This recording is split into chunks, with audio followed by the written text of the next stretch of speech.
No, Casey, I look at this Duke team and think, why aren't they better? I mean, they're going to have maybe all 5 starters drafted in this draft. They're going to have maybe 2 in the top 5. I mean, I ran into a fan after the game. He came up to me and he's like, are we in Charlotte?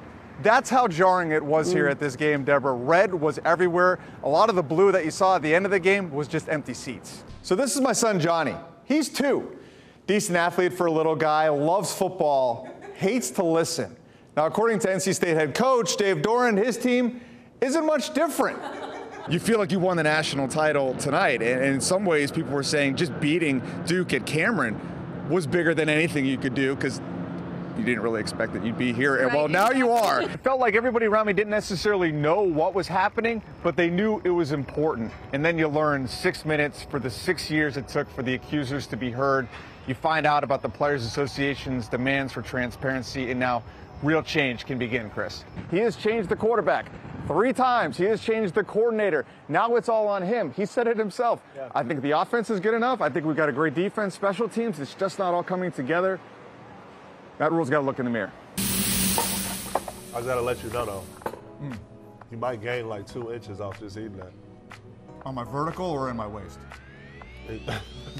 Baker Mayfield isn't the tallest guy. Now, in the TV business, if you're short, you can stand on a box and no one knows. Now, I'm 6 foot. All of a sudden, I'm 6'3". Now, if only it was that easy for Baker Mayfield here. Terry Sanford student section, I think your work here is done. Yeah!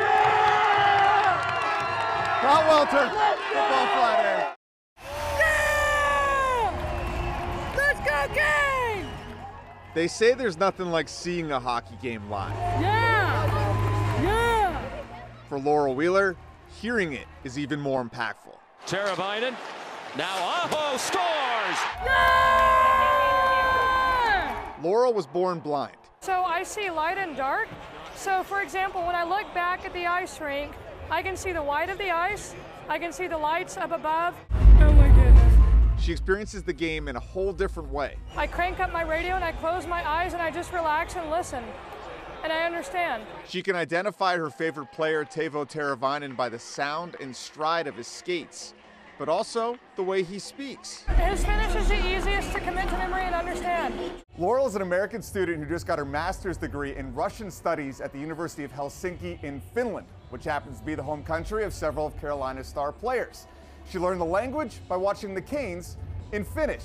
Rota, haluatko nautas? With her guide dog Rota beside her. He loves getting up in the glass. There's nothing Laurel can't do. I play blind hockey, actually, in Finland.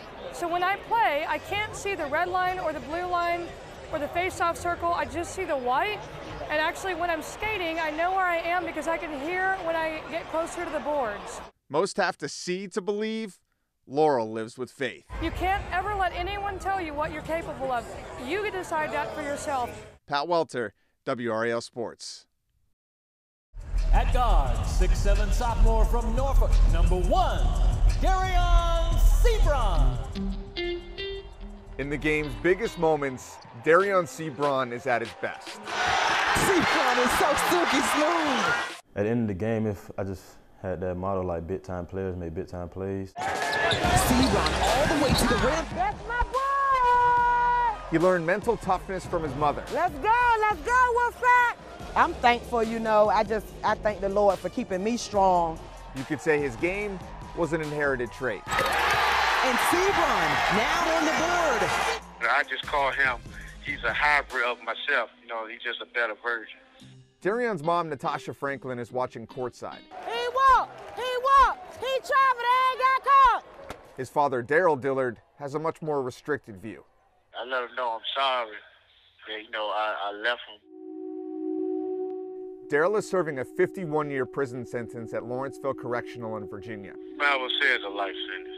In 2001, Daryl was found guilty of 5 felonies, including shooting into an occupied building and aggravated malicious wounding. There were 2 other co-defendants in the case. One was Daryl's twin brother.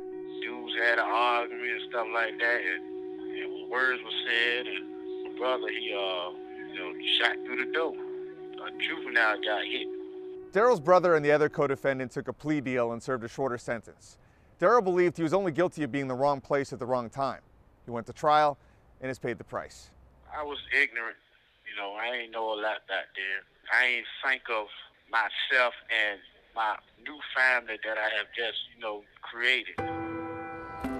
Come on, Darion. When Daryl was sentenced, Darion was just 11 months old. His mother was determined to not let him suffer his father's fate. Basketball was like a savior for Darion. So even if I had to spend money to get him there, to keep him in a program, it was fine, you know, as long as he was out of the streets and, you know, on the court. And score the goal with a foul. Over the years, Darion and Daryl have slowly developed a relationship. Basketball has been their connection. Whenever we're on the phone, he tells me stuff that I'm doing well or stuff I need to improve on and what he likes in my game and stuff like that. I always let him know that I'm proud of him, you know what I'm saying? And I always tell him, you know, how he can, you know, be great. Sebron! Oh, my! Daryl is able to watch some of Darion's games in prison. He's filed for a pardon and hopes to one day witness from a seat instead of a cell. What gets me going is, you know, I get to actually live out my dream through my son. Pat Welter, WRAL Sports, Raleigh.